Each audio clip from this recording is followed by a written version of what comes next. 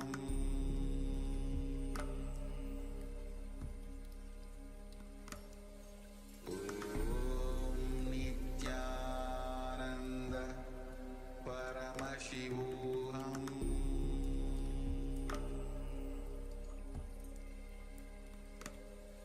Om Nithyananda Paramashivoham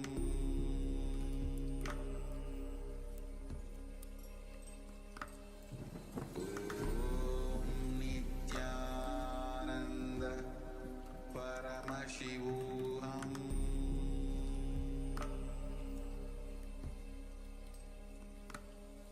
Om Nithyananda Paramashivoham. Yes. Now, slowly open your eyes. Whatever Swamiji revealed through the third eye, you can put it in the chat.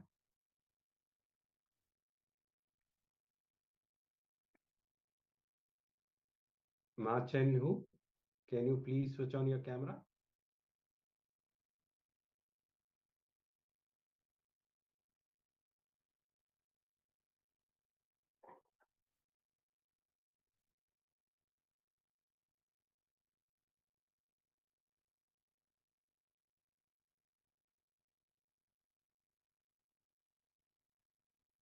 I request all the participants to keep always your camera on so that we can help you in power manifestation and in all other sessions.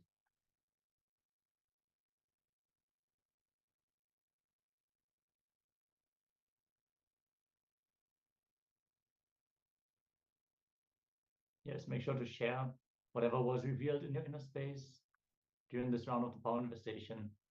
For all the participants, whether here in the Zoom room or on Facebook or YouTube, wherever you're tuning in from, let us know what was revealed to you before we enter into the verification step, where we are going to project the image once more.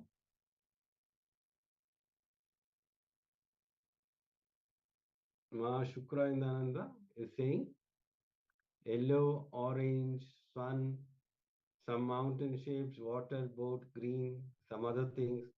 I don't know how to describe. Okay. Okay, whatever you're able to describe, please describe. Okay. Rest you can leave it. No need to describe. All right. Ma Chen Hua, if you could also share what was revealed to you, if you have participated in this round of the power manifestation. Yes, as we are going to now project the image once more on screen. Yeah, you can see one shopping basket with some fruits and vegetables. There is a Yellow. Yeah, there is There a is lemon. orange. It's not quite a sun, but it's round and yellow. So There is there which you cannot describe. Of course. Yes. yes. All right. Shall we enter into a second round of manifestation? Let's get ready. You're gonna set up another image for all of you to scan. Yeah. Please sit straight with your head, neck, and spine. Chant the Mahavakya intensely. Be in the space of oneness. Request Swamiji, whatever is being revealed, to show through the third eye. Start chanting the Mahavakya intensely. Enter into that space of oneness. Mahavakya is the key for the power manifestation. The more you chant intensely, it will help you in the power manifestation.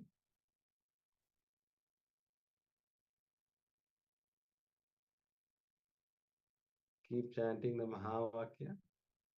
Please close your eyes as we enter into the power manifestation.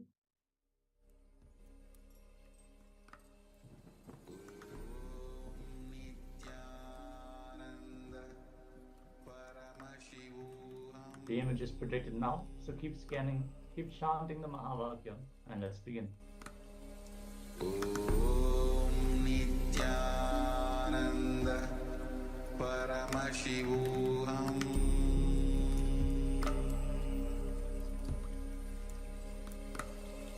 Om Nithyananda Paramashivoham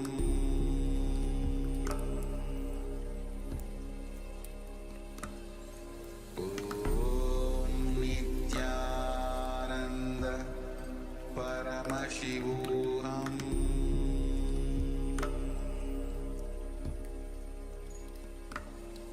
Om Nithyananda Paramashivoham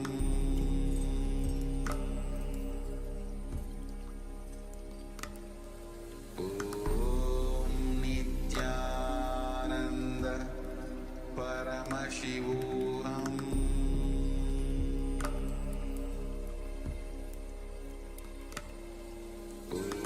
Om Nithyananda Paramashivoham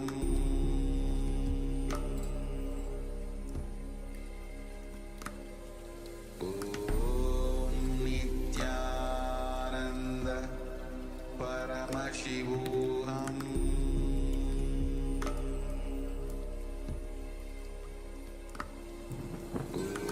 Om Nithyananda Paramashivoham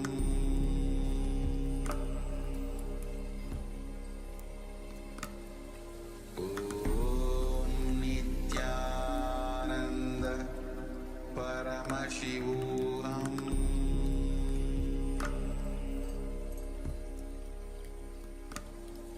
Om Nithyananda Paramashivoham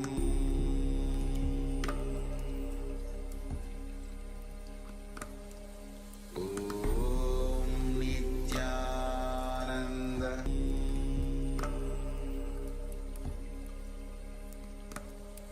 Om Nithyananda Paramashivoham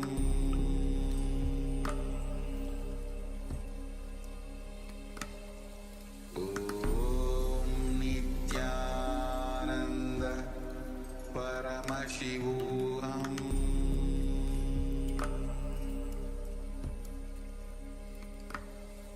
Om Nithyananda Paramashivoham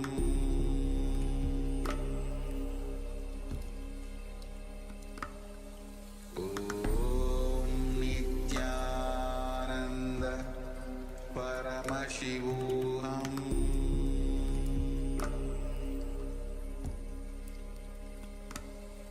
Om Nithyananda Paramashivoham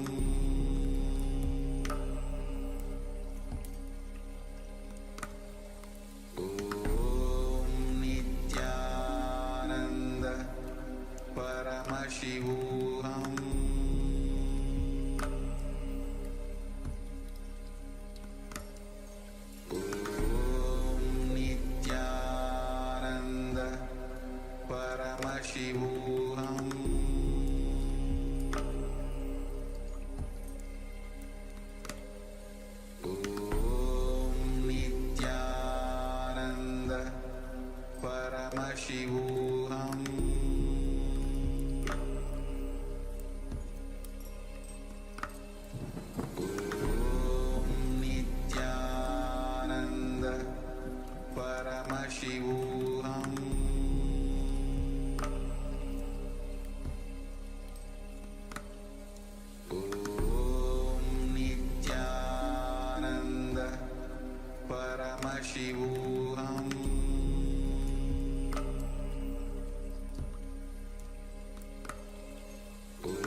Paramashivoham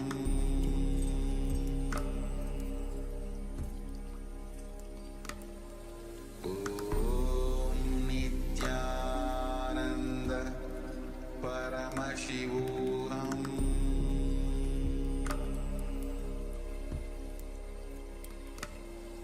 Om Nithyananda Paramashivoham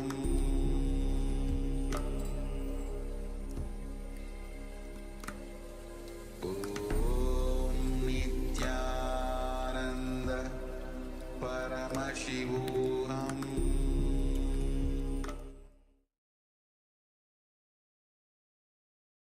Yes. Now, slowly open your eyes with deep gratitude towards Swamiji. Whatever Swamiji revealed through the third eye, you can put it in the chat.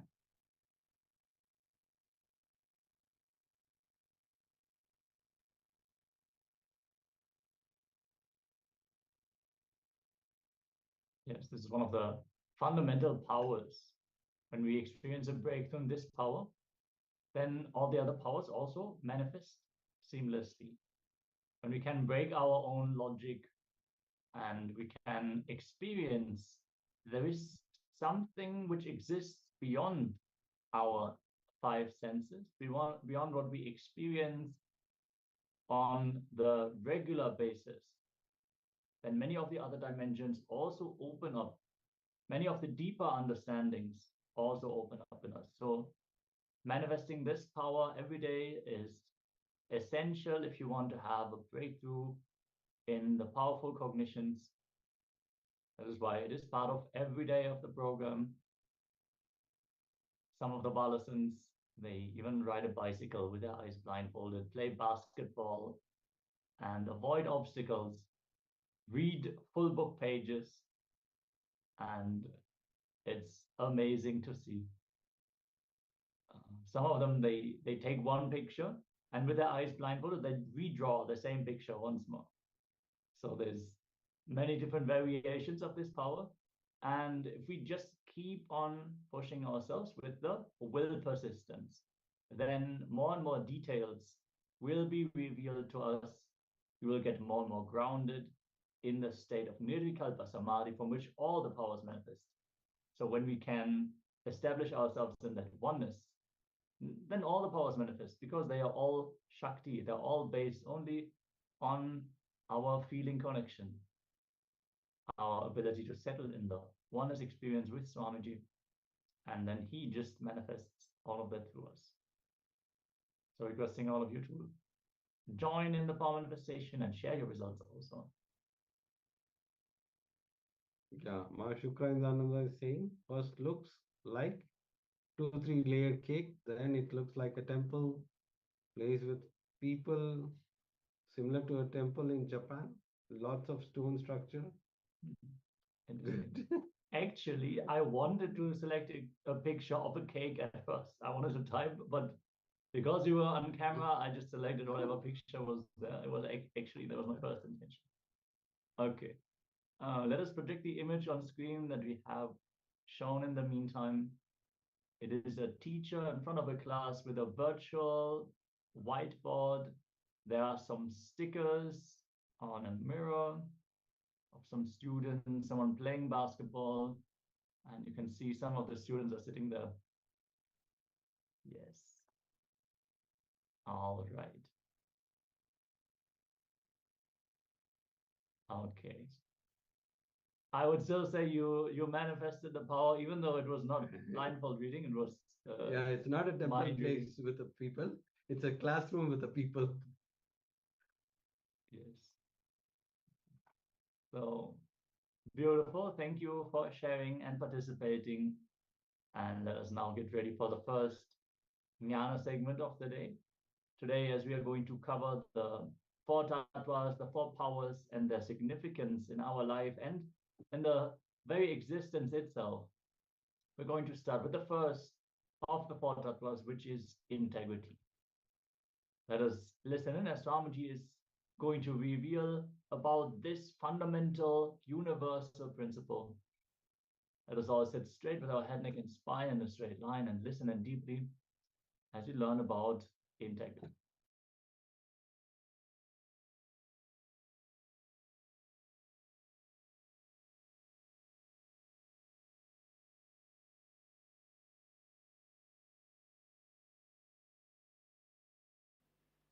Please come to the space of listening.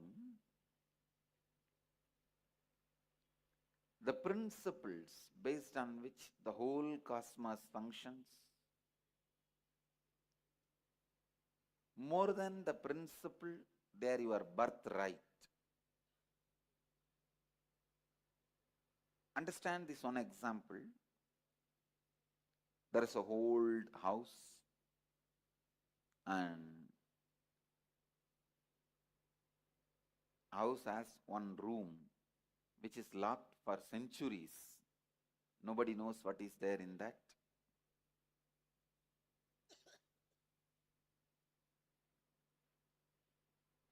The Rajaguru of that family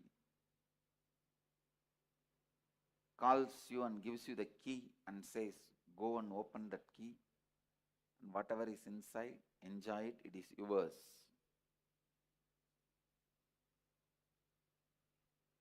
Naturally, you say, no, I have lot of work.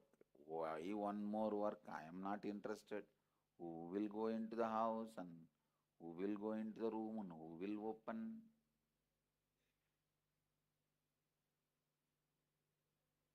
When Rajaguru insists, please do it, it looks like he is putting one more work on you.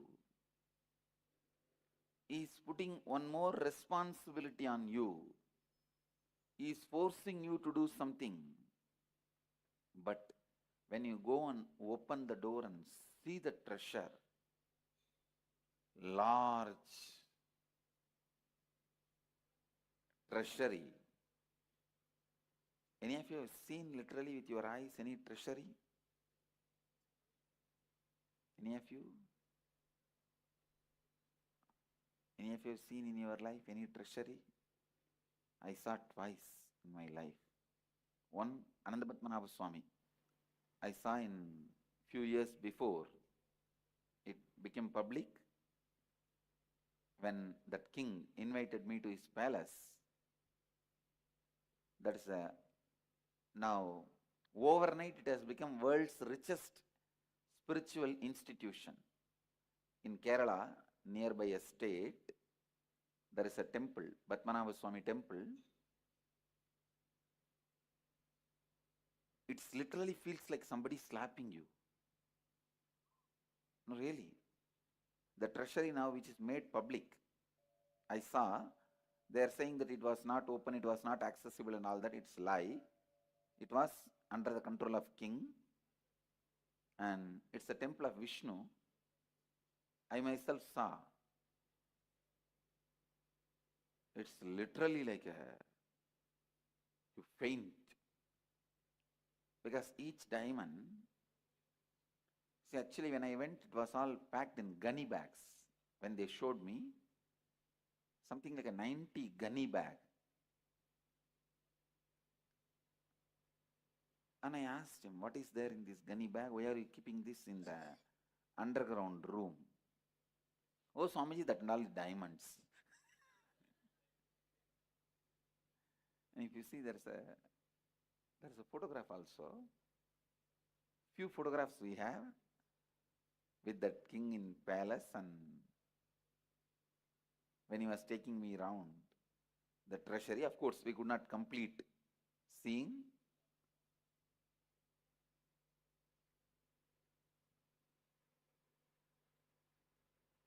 In a single Vaidurya stone, around 4 feet, throne. The whole throne is single Vaidurya stone. In single Vaidurya stone, they have carved. I don't know how many 1,000 crore it will be. And once I saw the Venkateshwara's treasury, Tirupati Venkateshwara's treasury.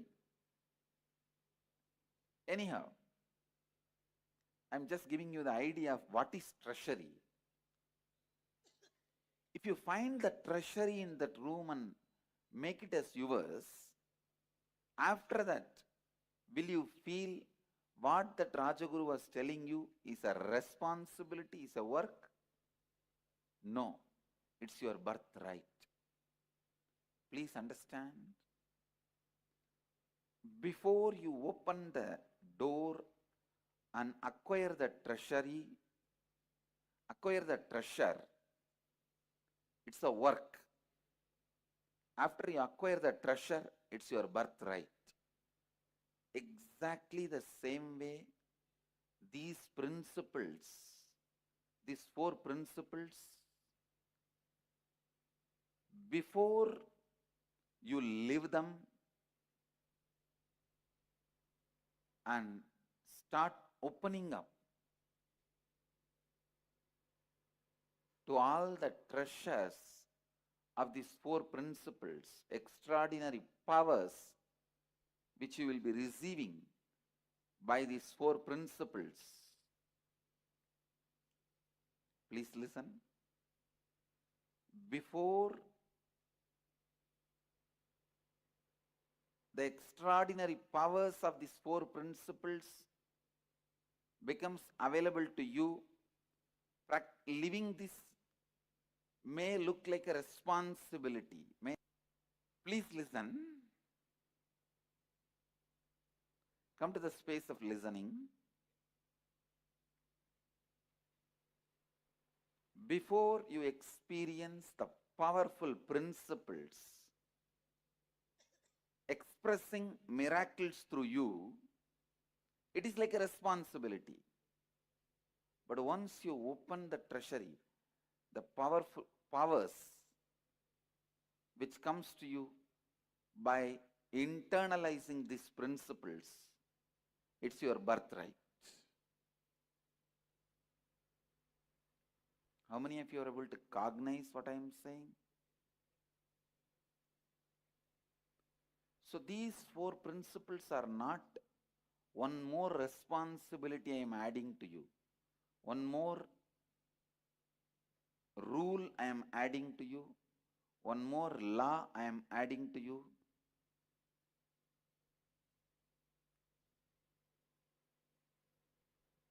It is the treasure I am adding to your life. Understand?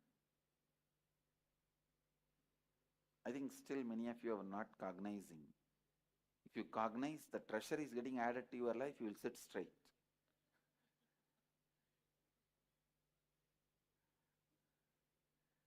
Anyhow,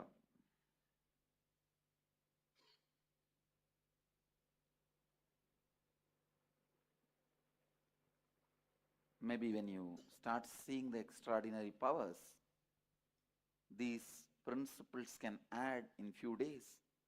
You will see that excitement happening in you. You will see that experience happening in you.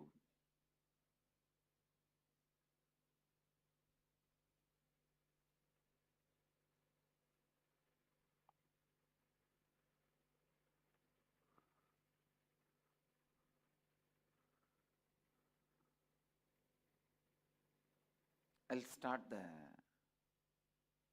session.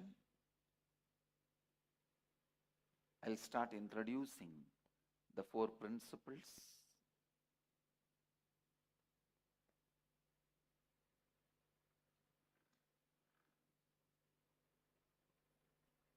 First principle. Please come to the space of listening. Now literally you are getting initiated into these tattvas, into these principles. How many of you are listening? So listen. The first principle, integrity, means integrity is you fulfilling the word and thought you give it to yourself and to others and experiencing state of completion with you and with life. Listen. Integrity is you fulfilling the word and thought you give it to you and to others, and experiencing completion with you and others.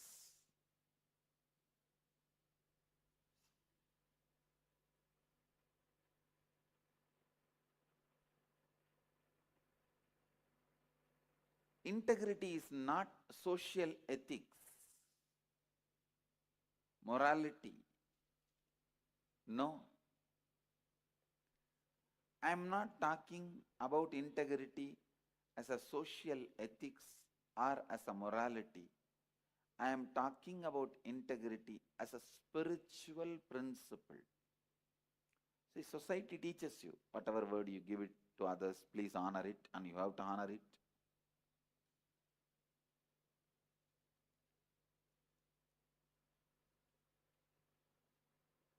I am not talking as a social morality or ethics. I am talking as a spiritual principle. Please listen. Society many times teaches you to fulfill the words you give it to others, because based on that only society runs. But here, the first thing you need to know, the words you give it to you, the words you give it to you,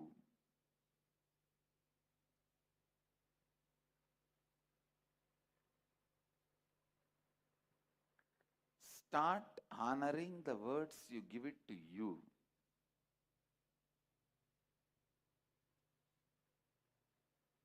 Everyone understands integrity with others. It's like if you give a word to somebody, you will give $1 million within a week.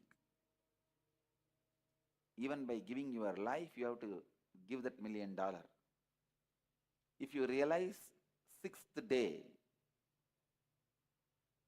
just before the last day, that even if you give your life, nobody is ready to buy for $1 million. You can't fulfill your word. At least call and complete with that person. Tell that person, I can't give you the $1 million before, ahead of the time of the commitment. Even that is integrity. If you complete with that person, I can't do, and stop the mess you are creating in others' life, that is also integrity. This is more external world that everyone understands. But the real integrity starts with the words you give it to you. Please listen. With the words you give it to you.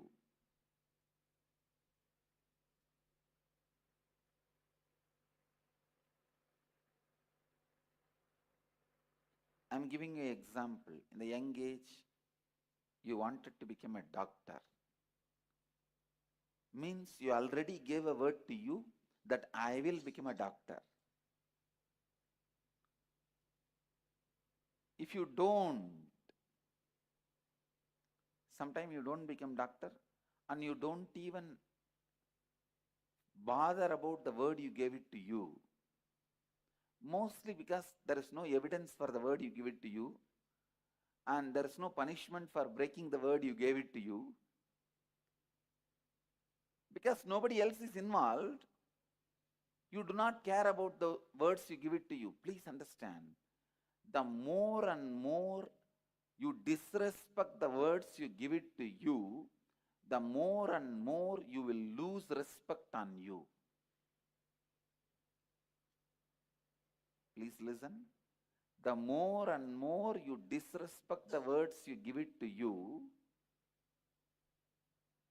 the more and more you will lose respect for you.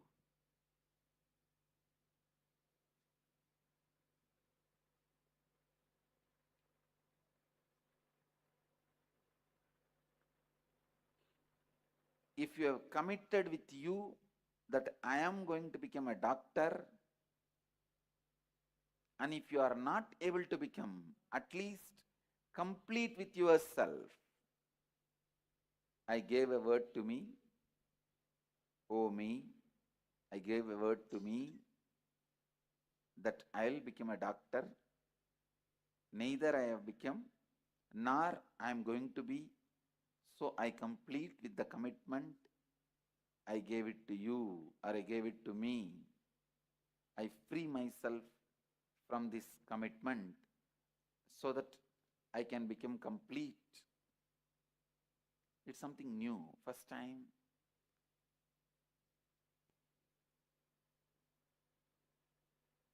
Many of us even will be thinking. And you know the worst thing, not only we don't honor the words we gave it to us, and we neither complete with the words we give it to us, because this becomes a pattern, we don't even remember the words we gave it to ourselves. How many of you understand that? We don't even remember the words we gave it to us.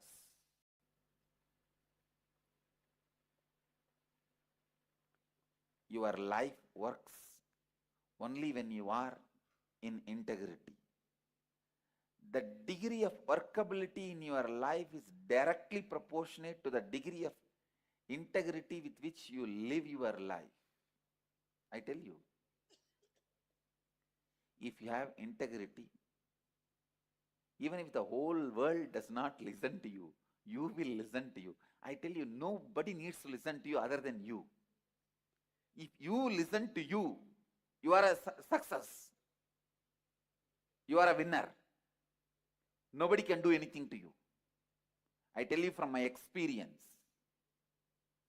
Just if you listen to you, nobody can do anything to you. The being who is in completion, nobody can do anything. Because cosmos wants him alive.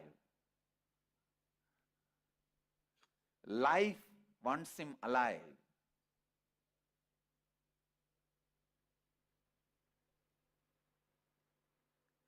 When you are complete with you, the confidence you have on you, understand? When you are complete with you, the confidence you have on you, confidence the completion with you brings.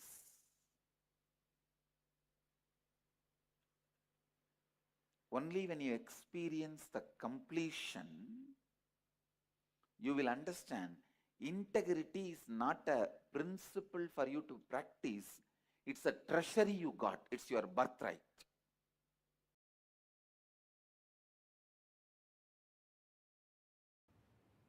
Strange conclusions you create in your life without simple integrity is what I call virus inside, which continues to keep you as a slave forever.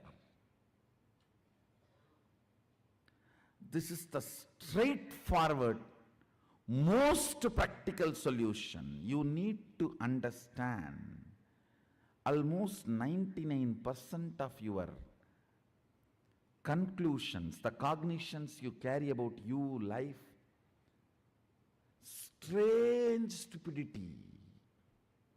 If I wear the black dress today, the whole day will be bad. How you came to conclusion? If I see somebody in the morning wearing black dress, the whole day will be bad. How you came to the conclusion? Coming to sitting to strengthen those conclusions in your life. Understand what I am talking. I am giving a very superficial examples. I can go deeper. Go deeper when your body is in good energy after a cup of coffee, how you think and perceive, how your cognitions are. When you are tired, bored, body is tired, how your cognitions and perceptions are. See, your cognitions, your irritations, your inspiration or boredom is not logical. It is just a cup of coffee. It is just few chemicals and hormones.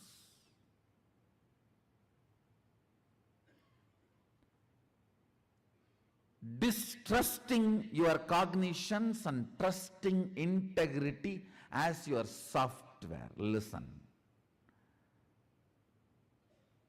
Just disowning all your cognitions, deciding to catch up with the integrity. Integrity means I'm defining. Every thought current you cherish, you should put your whole being to fulfill it, because every thought current you cherish is a promise you are giving to yourself. Either you put your whole being to complete it, fulfill it, or you drop it and complete it. That's all is integrity towards yourself. Listen, I'll repeat once more. Every thought current you cherish is a word you give it to you. So you should work putting your whole energy to make it into reality. If you are sure you can't make it into reality, complete and drop it. Don't entertain, enjoy anymore. Do not date if you are not going to commit.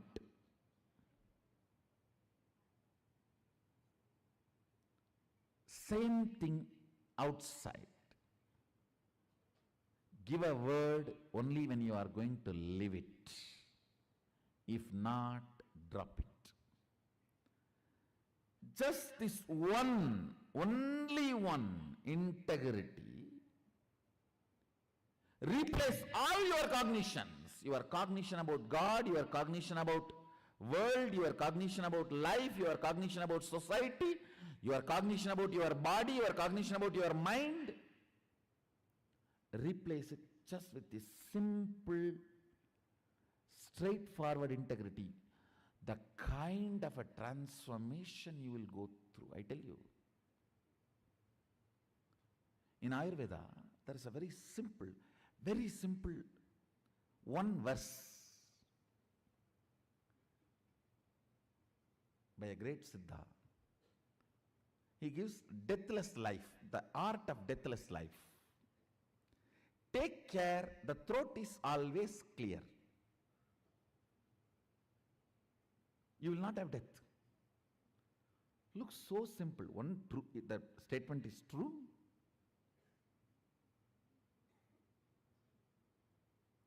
Second,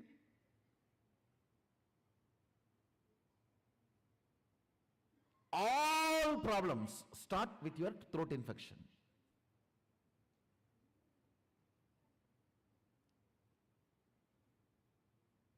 If you can take care, the pashana, the medicine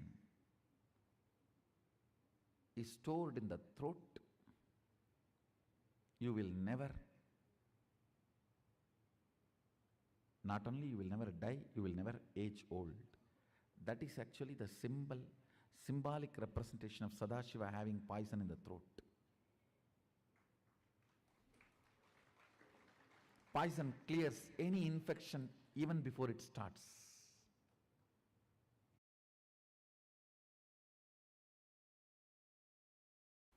See, in anything you do, you know the first principle. Am I right? First statement. For example, lawyer. He is committed to his client. Doctor. He is committed to life. Engineer. He is committed to the product he is delivering. The first principle of your existence. Being integrated to the first principle of your existence without the fine print footnotes.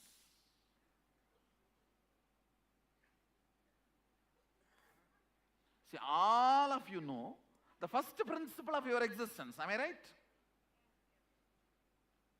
Being committed to that, being integrated to that. All the other utility transactions cannot touch the integrity of your first principle. They may be there, may not be there. But the first principle cannot be compromised. Cannot be compromised. I tell you, first principle brings strength.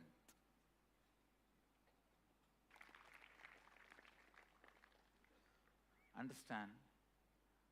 Integrity to first principle is strength. That is what Sadashiva calls it as Swadharma. He uses the word Swadharma in Agama. Means your first principle is Swadharma. All of you are very clear about your first principle. Am I right? What is your first principle? Means your declaration about you to the world. All of you know your first principle. Being integrated to that, that's all.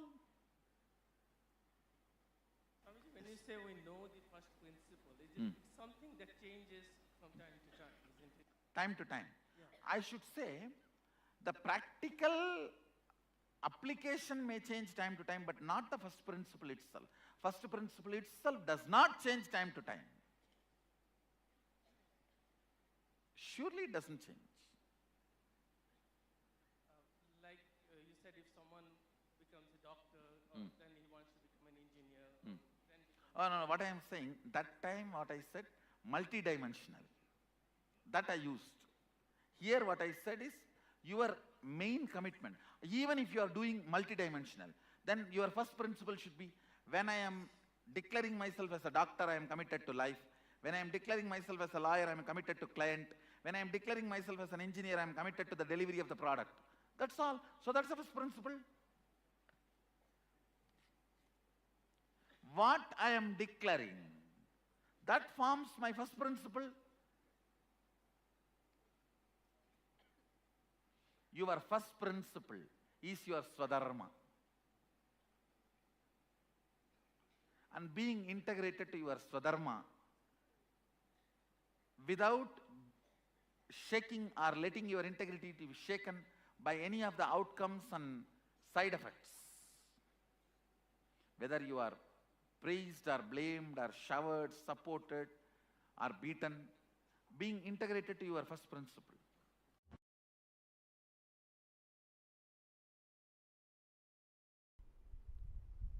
Integrity, anything which your cognition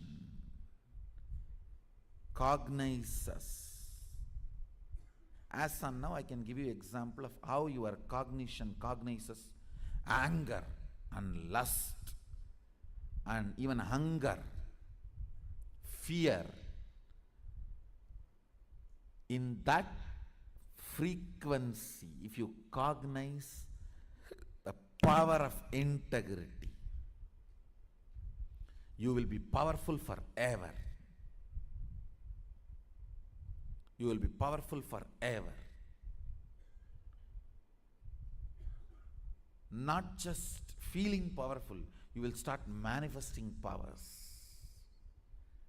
Because if you are integrated to your wife, you will have a very good home.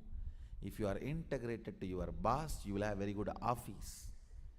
If you are integrated to Guru, you will have amazing cosmos.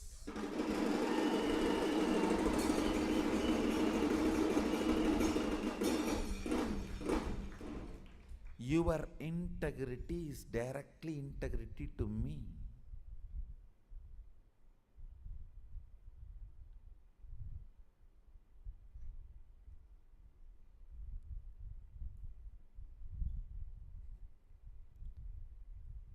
I was successful in integrity when I was young because I made it very personal. Like I have to get up and run Because I'm going to see Arunagiri Yogeshwara. It was such personal, intimate experience. I became successful in integrity.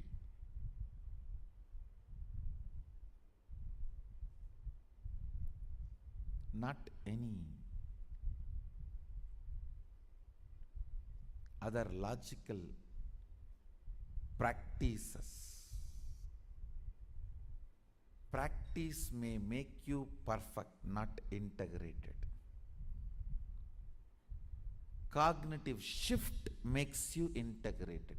Decision makes you integrated. That is why when you miss integrity, I am not asking you to practice integrity. I am making you to decide to be integrated from now. Declarations are decisions of reminding yourself, let me burn me with integrity. Let me awaken me to my integrity. Let the best of me be awakened in me. Let the best of me be awakened in me. Let's make integrity as a cognition today. See, once it becomes cognition, your chemical change, you see, all your sleep, everything is just chemical change, nothing else. If you keep your tube in your mouth and early morning pour the coffee, you will just wake up. Your sleep is nothing but, your struggle with the whole sleep is nothing but half a cup of coffee.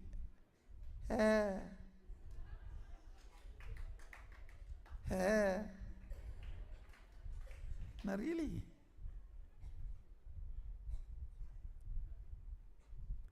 Romanceless relationships are all nothing but masturbation. Understand? That is why in any relationship, romance is more important than the physical component of it.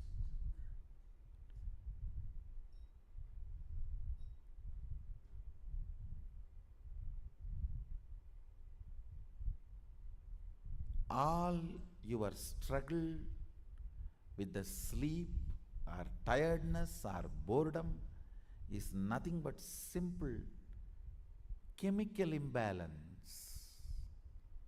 If you are feeling sleepy, tired, tell yourself it is not mental, it is just physical chemical imbalance.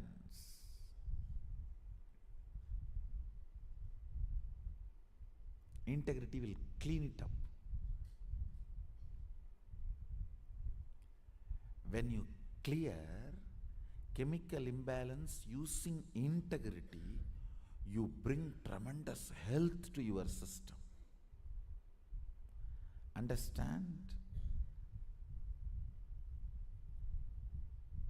If you don't sleep because you are watching movie or some other entertainment, Facebook or something else, you may fall sick. But if you don't sleep because you are practicing certain integrity or tapas, you will never fall sick. Only your body will become healthy.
Beautifully, we have received the insights into integrity, multi-layered understandings about integrity. First and foremost, understanding that we need to get that is that we need to listen to ourselves. We need to learn how to listen to ourselves. If we can simply listen to ourselves, the moment we have a powerful click, cognition, a powerful cognition clicks with us, we are going to have a superconscious breakthrough. Because the moment we understand this is the best for me, we can apply it, we can live it.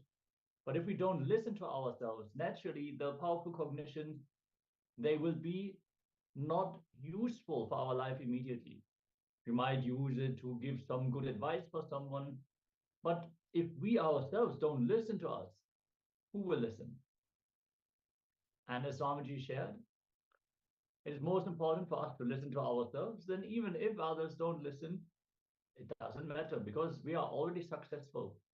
Nothing, no one can harm us because the very cosmos will want us alive. The very existence will make sure that we are protected. So what is integrity? From the very fundamental base. Integrity is you fulfilling the word and thought you give to yourself and to others, and experiencing a state of purnatva, completion with yourself and life. Power manifestation will automatically happen when you are integrated. Integrity is not just about the big commitments we make in our life. It could be something as simple as telling yourself, I'm going to wake up early every morning and practice yoga. Or telling a friend, let's meet at 5 p.m. No matter what the word you have given to yourself or others, honoring it as your life is real integrity. Unfortunately, not honoring words you give to yourself and others begins as a habit in you very early in life. As you grow up in life, we are never taught to respect our words. By the time you are an adult, not honoring the words you give to yourself and others becomes your muscle memory, becomes your pattern, becomes your thinking trend and very way of living. So you have a homework because this is something that needs to be practiced continuously. It is not something that we can solve with an exercise. So from today, at least for the next 11 days, experiment being in integrity.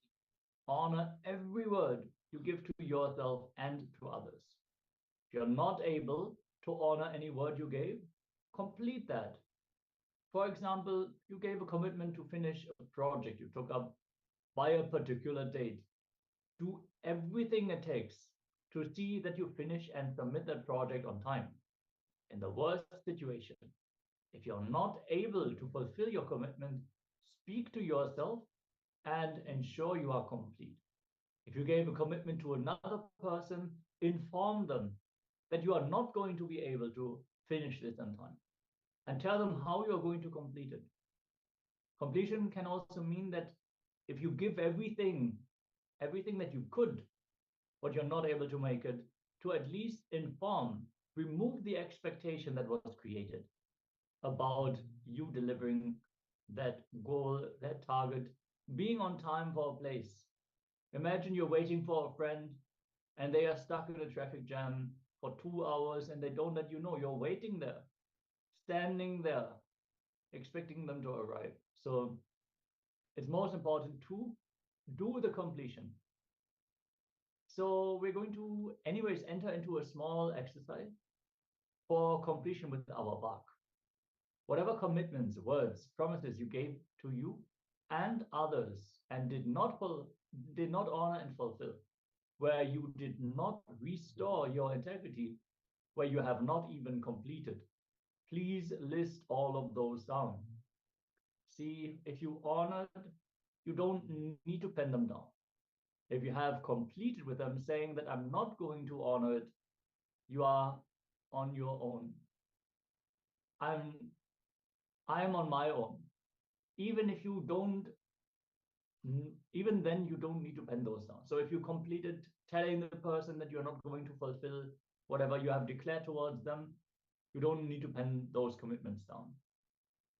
So if you neither completed nor honored the word, please now pen those words down. Yeah, all the words you have given to yourself and to others. It might be simple as waking up morning at 5 o'clock and doing yoga. So if you have said, okay, from tomorrow onwards, I'll start yoga at 4 a.m.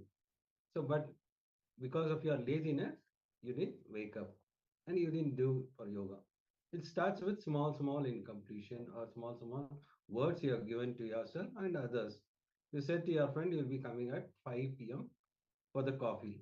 So, but you didn't turn up. So you have to complete with all those things which you had given to yourself and others, the words you have given to yourself and others. So remember all those words, write elaborately and complete. That is how you manifest the powers. You have completed with all those things, then automatically the results it will manifest as a power. Whenever you have a breakthrough, it will manifest as a power.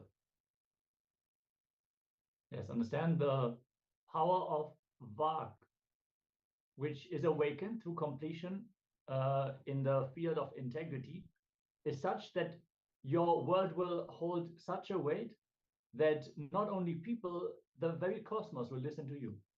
So when you start listening to yourself, it is a space that you hold.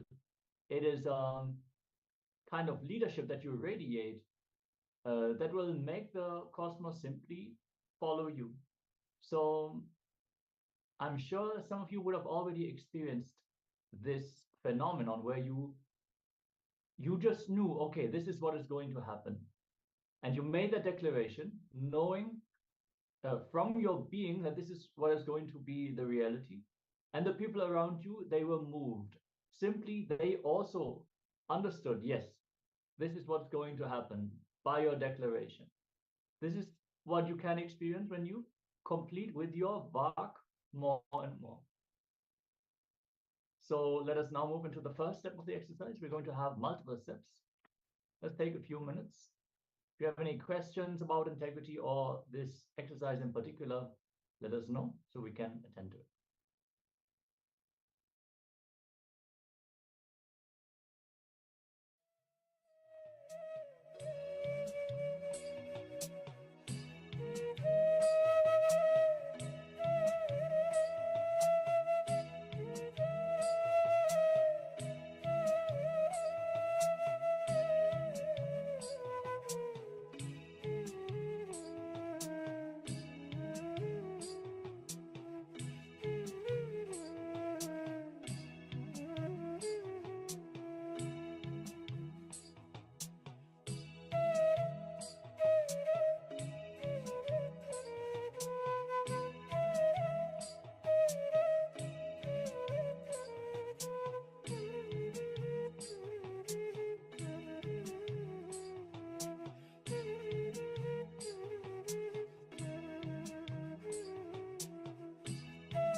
Please let us now move on to the second step of this exercise.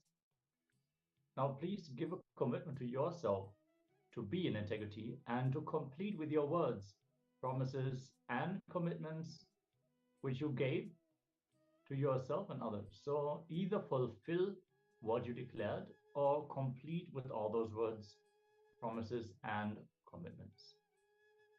Let's get ready. Hope all of you were able to pen down all the unfulfilled promises that you have given to yourself and others.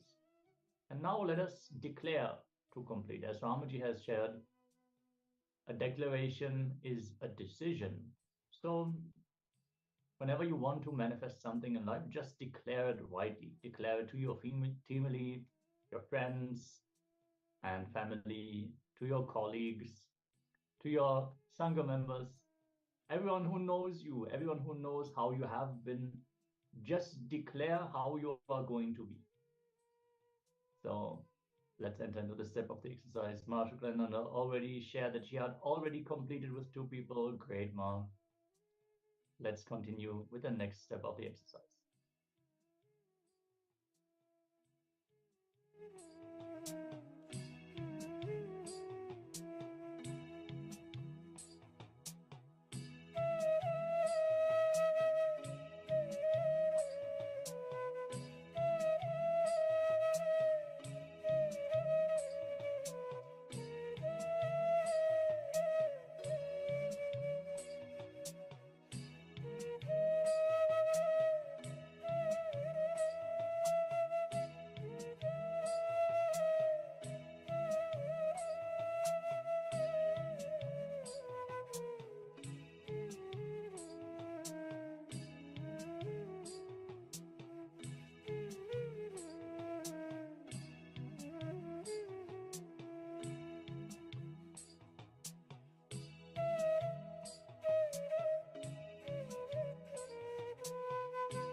in the third step, we're going to again look into our life. This time, let us pen down 3 promises, commitments you gave to others that you did not honor or fulfill or withdraw, therefore lacking integrity.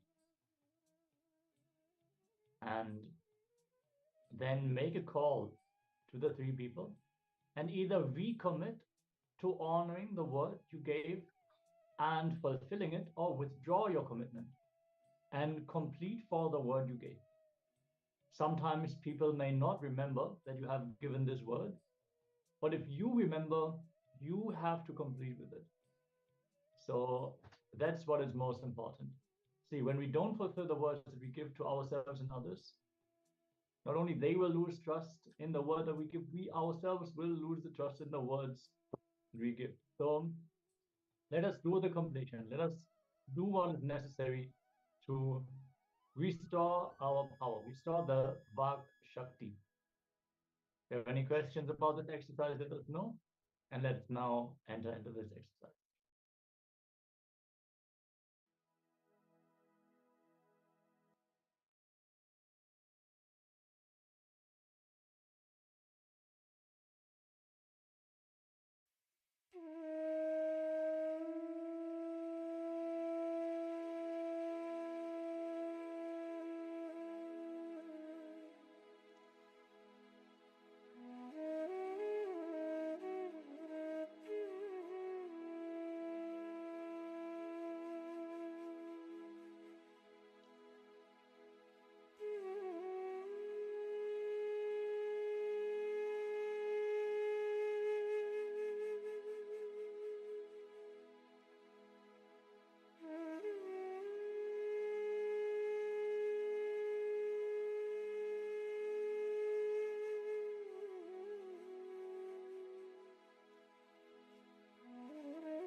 Yes. After the centralization exercise, let's move into the power manifestation session. Today, we'll be having consciousness over matter.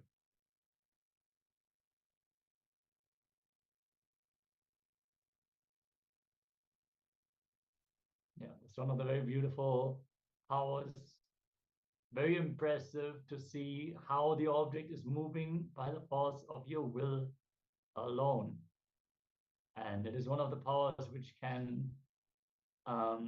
be manifested throughout your day. You can just have a small round object with you. I mean, it's always great to have some fruit with you wherever you go.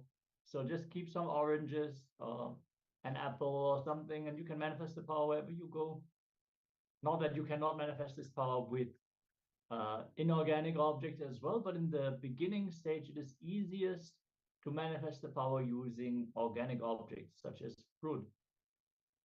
And in the initial state, it is easier to manifest the power on your own palm or on other people's palms. After that comes objects which contain silicon, because the silicon directly responds to the consciousness. From there, you can manifest the power on books or other small objects, tables, and finally the ground itself.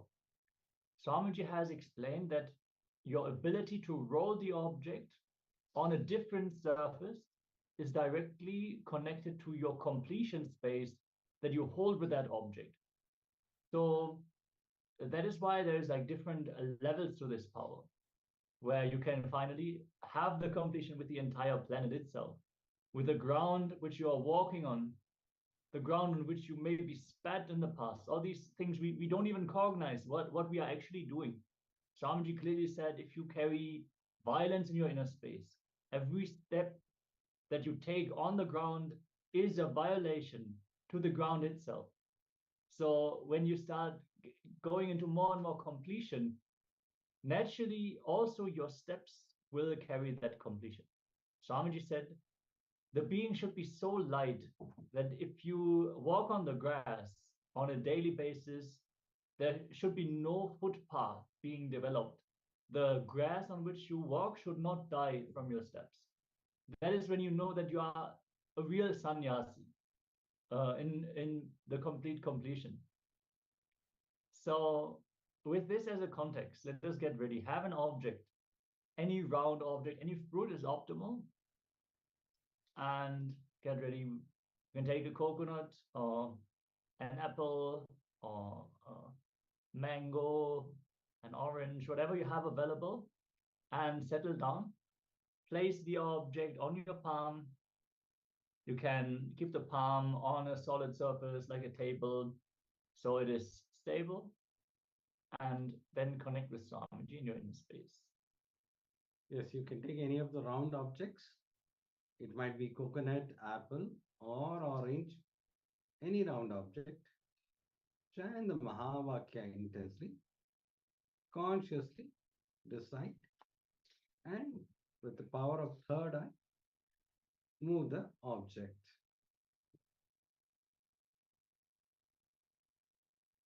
So whenever you are manifesting, you can record that one.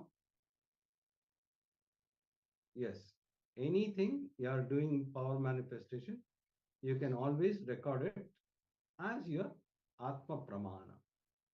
So that in coming this thing, it will be as your Atma Pramana, which can be, you can give, you can send it to us so that it becomes your Atma Pramana.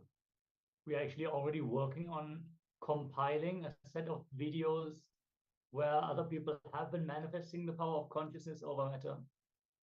It is not yet out, but as a small disclaimer, we are going to have a video where you can entangle to the power manifestation. There are beautiful videos out there where people are manifesting the power of consciousness over matter on various different objects, on various different surfaces, deities, and coconuts.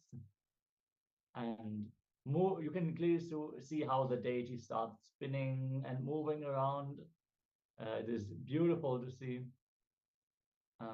So for now, let us get ready. Chant the Mahavakya.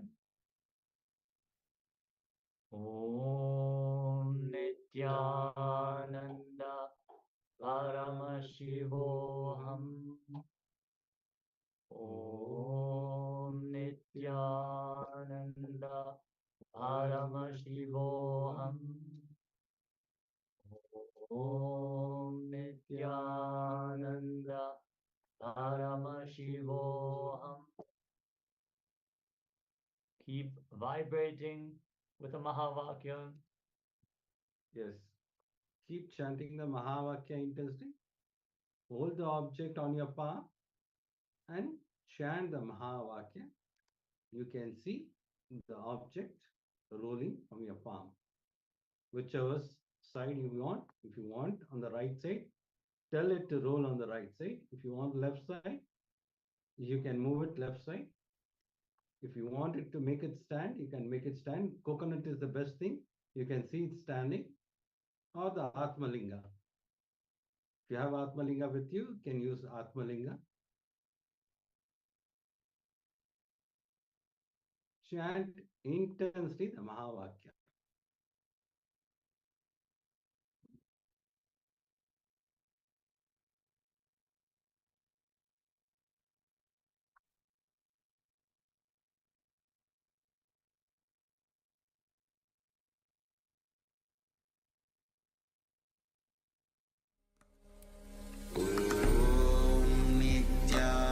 Nithyananda Paramashivoham.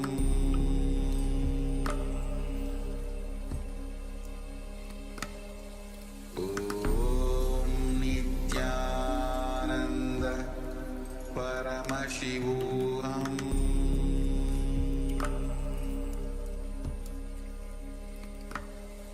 Om Nithyananda Paramashivoham.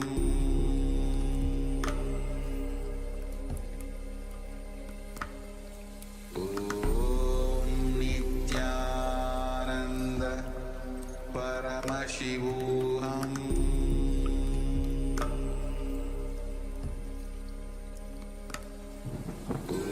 Om Nithyananda Paramashivoham.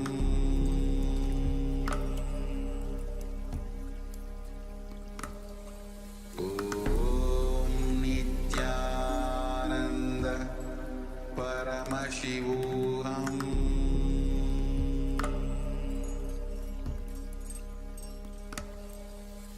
Om Nithyananda Paramashivoham.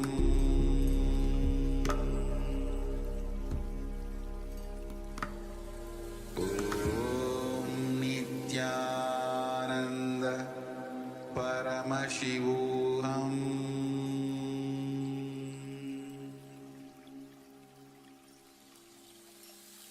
I bless you all.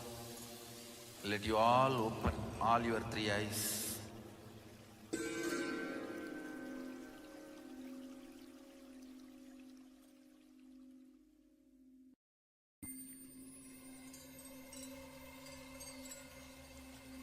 I welcome you all with my love and respect.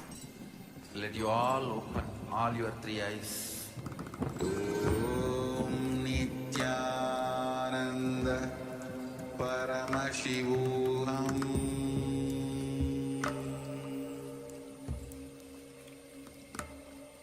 Om Nithyananda Paramashivoham.